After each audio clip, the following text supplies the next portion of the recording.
If we move forward about 40, 45 years from the destruction of the temple and the fall of Masada, we get to another period of violence called the Kitos Rebellion. Now, it's a very mysterious kind of rebellion. We have scattered data points from different sources that all reveal something about this rebellion, but we're not really sure about much of the most essential questions. But we should say one thing to begin with. Many scholars argue whether or not this is really the second Roman-Jewish war or something different. It's basically a primarily diaspora phenomenon. It's something that you see primarily outside of Israel, in other words, and not so much in Judea itself. But let's try and understand at least some things about this Kitos rebellion.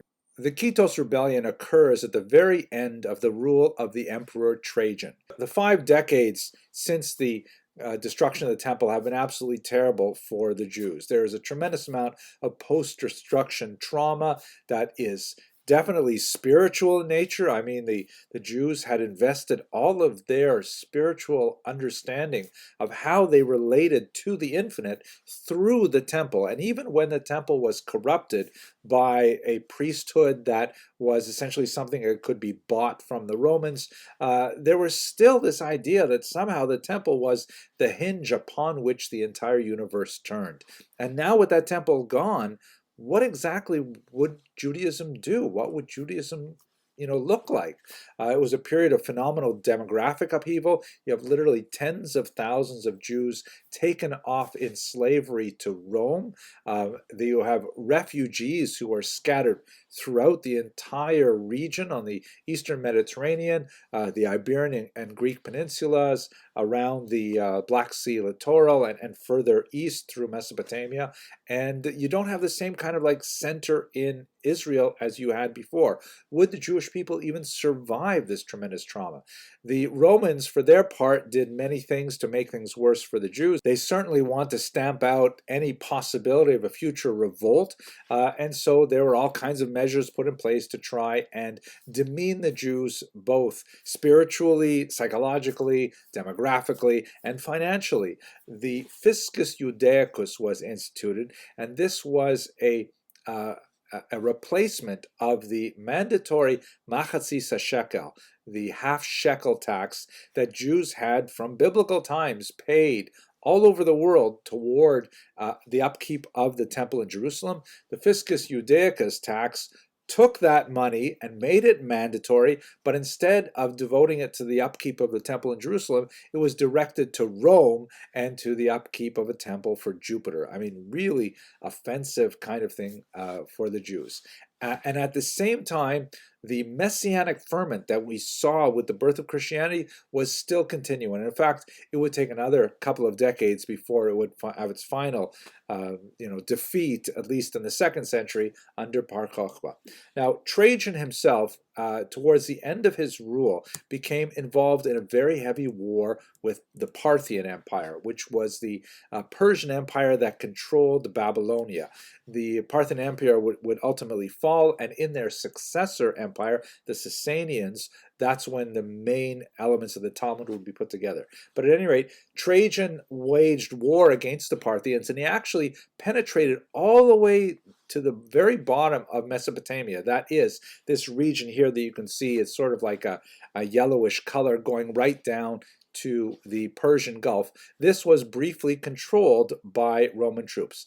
Now, what's interesting for our purposes, and connecting it to the Kitos Rebellion, is that the Jews in Mesopotamia apparently sided with the Parthians against the Roman invaders, which is perhaps not surprising. Jews had been living in Babylonia since the 6th century before the Common Era, meaning they've been there for 800 years. They certainly have roots sunk deep into that territory.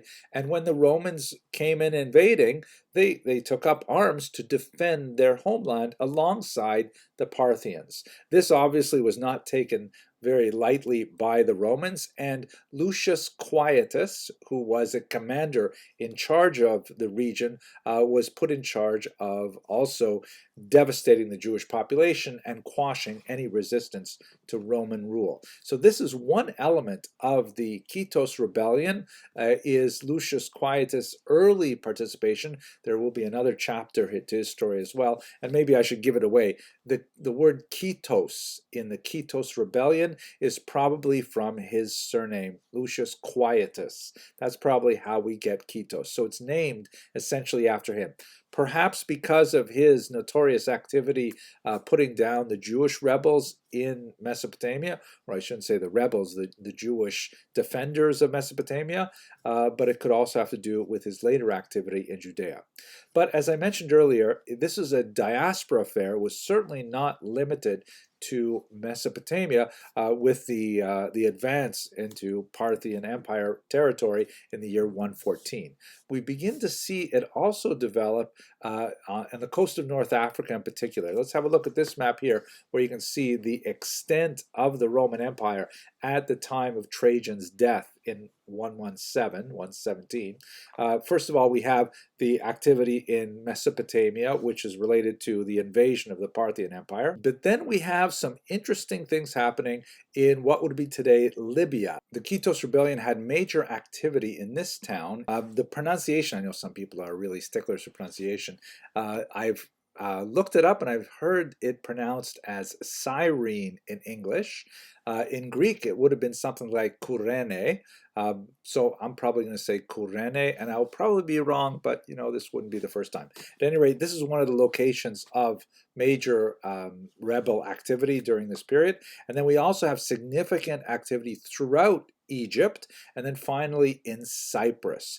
And once all of this diaspora activity is discussed, we're going to look very briefly at Judea, where of course there was the Polemus Kitos, the Kitos rebellion itself as described in the Talmud.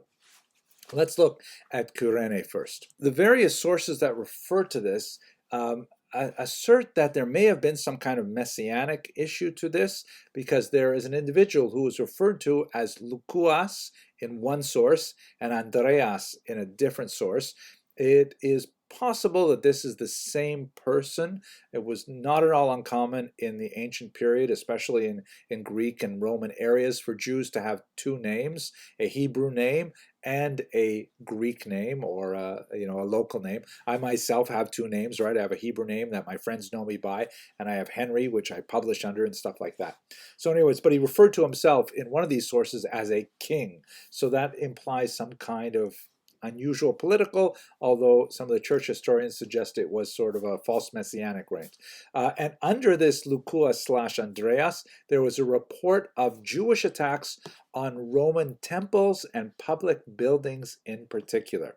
It's an interesting aspect of this revolt, is that it seems to be one that is definitely attacking Rome. And again, remember, it's just a few decades since the destruction of the temple, and there are a lot of Jews who are very angry. And let us not forget that there are a lot of Jews who were originally rebels in the First War, who have fled to various cities in the diaspora, and they could be influencing this uprising again in about the year 115.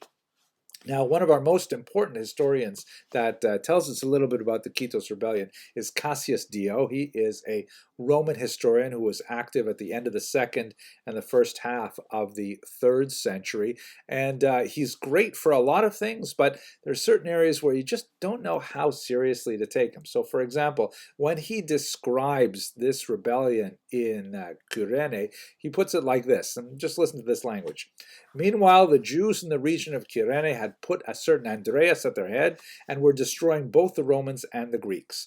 They would, here we go, they would eat the flesh of their victims, make belts for themselves of their entrails, anoint themselves with their blood, and wear their skins for clothing. But that's not all, folks.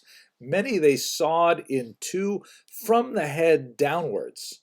Others they gave to wild beasts, still others they forced to fight as gladiators. I mean, It's hard to take this seriously. It's just so bizarre and so un-Jewish. Certainly Jews have gone to war, and it's not impossible to imagine atrocities happening when Jews, like any people, go to war, but these are over the top. And in fact, when you look at Cassius Dios's other treatments of barbarian attacks on Rome, they also appear quite, outre. I wanted to read for you the passage where he describes how the Britons deal with the attack from the Romans, and oh my gosh, I can't even look at that because it's actually pornographic in its nature. So just trust me, Cassius Dios is liable to exaggerate for dramatic effect. Egypt also saw widespread rebellions between the years 115 and 117, widespread Jewish rebellions, who were apparently the Jews were taking advantage of the absence of Roman forces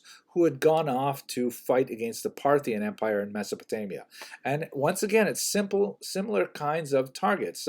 Temples, shrines, for example, the Shrine of Nemesis at Memphis, public works, roadways, things like that. It seems like the Jews rebelling are really directing their attacks specifically at the Roman Empire. Seems to have a very political motive. The economic motive does not seem to rise to the surface, and other than those messianic references, it seems to be something that is really an attempted uprising. It is fascinating to think, though, like, why are the Jews all over the diaspora? Do they really think they're going to throw Rome off?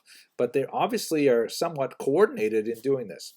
There was, of course, a harsh military response from Trajan, who came back with heavy forces and many killed. This is the period when the great synagogue of Alexandria, which the Talmud says was so large that in order to know when to answer Amen to the person leading the prayers, they had to wave big flags. You could see the flags and know that it was up to that part.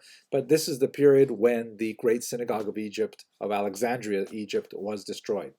Jewish property was seized, and basically at this point, by the time we get to the end of the Parthian War, the Jewish community in North Africa goes into a steep decline, and it will not rise again for several centuries.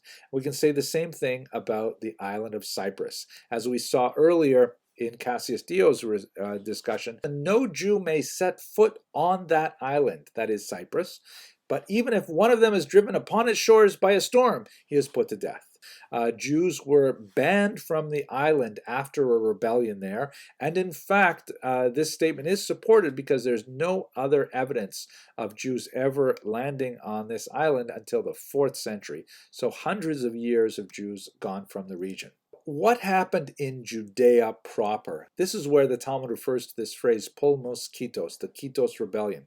We know that Lucius Quietus, you remember him from Mesopotamia, right? He was the person who put down the Jewish rebellion. He is sent back by Trajan and appointed as governor in Judea. We don't know a lot about how he conducted himself in that area, but we know that there was, at least the Talmud refers to some acts of violence, and we know that Lucius Quietus brought in a second Roman legion to support his activities there. I wish we knew more about this particular rebellion. It is fascinating to see that it takes place across the diaspora. It represents something we haven't talked about in any detail yet, but we will be coming back to it in a few lectures. But we have to move on to a much more powerful and significant rebellion that had a deep mark, left big scars on the Jewish psyche, and that is the Bar Kokhba rebellion next. Thank you very much for watching.